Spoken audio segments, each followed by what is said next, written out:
आशीष साहब, आम इंतखाबात के लिए सरगर्मियों में एक तरफ तेजी आ रही है, दूसरी जानब पीपल्स पार्टी ने इनको मौखर करने का मुतालबा किया था, प्रेस कॉन्फ्रेंस की थी, लेटर लिखा था। ये सारी क्या डिटेल है, क्या जवाब? ये बिल्ली थैले से बाहर आ गई है। ये बात साबित हो गई है कि जैक कलतम जैक को जो माजरी नशिस्तों के पीछे लगाने वाली जो कुव्वत है वो पाकिस्तान पीपल्स पार्टी है। और पाकिस्तान पीपल्स पार्टी ने अपना जो दोहरा किरदार है वो उसको बिल्कुल, उनका चेहरा बिल्कुल सामने आ गया दोहरे किरदार की वजह से।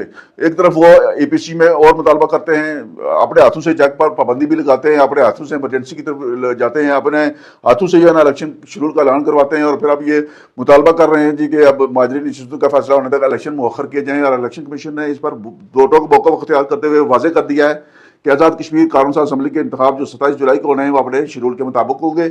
और इलेक्शन मुलतवी करने का वाहिद तरीका ये है कि आप आइन मुअत्तल करके इमरजेंसी नाफिज करके उसके बाद आप जो चाहें वो कर सकते हैं। और पीपल्स पार्टी उसी तरफ जा रही है कि वो चाहते हैं कि आज़ाद कश्मीर में इमरजेंसी लगे और वो उनका इक़्तिदार जो है वो कुछ अरसे के लिए बच जाए। अगर आप तारीख देखें, माजी देखें अगर, तो आपको बुरा लगेगा, लेकिन 1990 में मुमताज़ राठौर साहब ने उनको हटाने के लिए इमरजेंसी लगाई गई थी। और फिर तारीख अपने आप को फिर दोहरा रही है और प्रोफेसर राठौर साहब भी अब हालात को उसी तरफ लेकर जा रहे हैं। आज़ाद इनको अपने इक़्तिदार से कर रहा है, आज़ाद कश्मीर के आवाम आदमी से, आज़ाद कश्मीर के निज़ाम से और यहाँ की जो तारीखी जदोजहद है, कुर्बानियाँ, उनसे इनको कोई गर्ज नहीं है। ये अब सिर्फ अपना चंद रोज़ा इक़्तिदार जो है उसको एंजॉय करने के लिए, सारा कुछ दांव पर लगाने के लिए तैयार है।